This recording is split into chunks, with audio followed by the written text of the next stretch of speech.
लेकर as usual Yatin हमारे साथ जुड़ गए। Yatin, good afternoon. Good afternoon. और कल आखिर के आधे घंटे में एफटीएससी की रीबैलेंसिंग होगी। काफ़ी इंटरेस्टिंग माना जा रहा है ये टाइम, क्योंकि काफ़ी सारे इनफ्लोज आपको देखने को मिल रहे हैं, तो नेट बेसिस पे खरीदारी देखने को मिल रही है। सबसे पहले लार्ज कैप्स के बारे में बात कर लेते हैं। कौन से लार्ज कैप्स में इनफ्लो हैं? सबसे पहले अदानी एंटरप्राइजेस, करीब यहाँ आपको 500 साढ़े 500 करोड़ रुपए का इन्फ्लो आता हुआ दिखाई पड़ेगा। सिमिलर इन्फ्लो रिलायंस इंडस्ट्रीज में।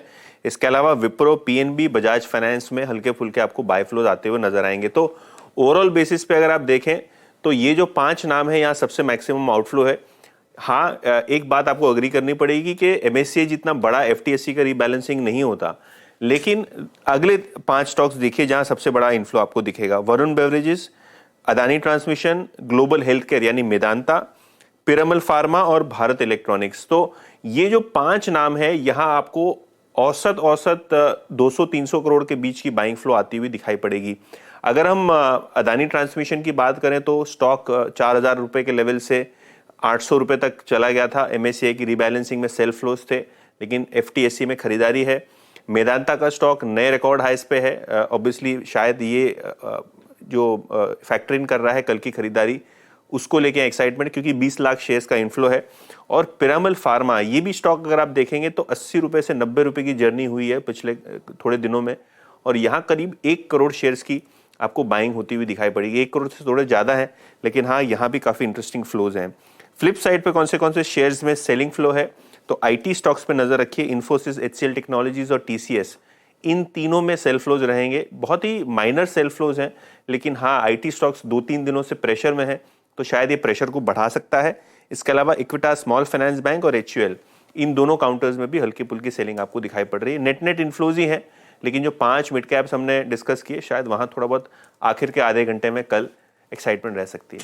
तो उन मिड कैप काउंटर्स पर ही मार्केट की एक्साइटमेंट आजकल निर्भर है, वरना दिग्गजों में ज़्यादा कुछ हो नहीं रहा है। शुक्रिया यतिन इस अपडेट के लिए। तो इंटरेस्टिंग नाम इनफैक्ट यतिन ने लिए, जोमेटो, मेदांता। ये स्टॉक्स वैसे भी हमने देखा है तेज़ी के खिलाड़ी रहे हैं। इनमें से कोई, अपोलो पर तो आपकी राय एकदम एब्सोल्युटली क्लियर है आशीष, लेकिन जोमेटो पर क्या व्यू है? क्योंकि जोमेटो रफली अपने आईपीओ प्राइस के ऊपर टिका हुआ है। जी, तो अर्षिता, लास्ट वीक हमने इस पे भी चर्चा की थी और तब हमने डिस्क्लेमर भी बता दिया था कि ये 2 स्टॉक पॉलिसी बाजार और Zomato new age platform business के अंदर में हमने पोर्टफोलियो में लिया है, और हमें काफी पसंद है, क्योंकि आप देखेंगे कि एबिटा पॉजिटिव ये कंपनीज अब होने की तैयारी कर रही है। और जो मार्केट का एक बहुत बड़ा कंसर्न था लॉस मेकिंग कंपनीज और इनके ऊपर इस तरह के हाई वैल्यूएशन को लेके मार्केट का कंसर्न था, बट क्योंकि अब ये कंपनीज एबिटा पॉजिटिव होने को नजर आ रही है और यहाँ पर ऑपरेटिंग लीवरेज बहुत बड़ा है, एक बार जैसे ये कंपनीज प्रॉफिटेबल होना शुरू होगी, काफी फंड्स इन कंपनीज के ऊपर अपना ध्यान लगाएंगे, क्योंकि जिस तरह की size of opportunity in companies के पास है वो काफी बड़ी है। और इसको देखते हुए हमें लगता है कि ये दोनों कंपनियां काफी अच्छा करेगी। अगर से जोमेटो की बात करूं तो टेक्निकली तो हमारा मानना है कि 72 पे ही एक बहुत बढ़िया सपोर्ट अब आपको कंसिस्टेंट बेसिस पर जोमेटो को देखने मिलेगा, और इवेंचुअली मुझे लगता है कि स्टॉक 3 डिजिट में एंटर होते हुए यानी कि 100 रुपए के लेवल को क्रॉस करता हुआ नजर आएगा। और दूसरी कंपनी है पॉलिसी बाजार। इनफैक्ट कल के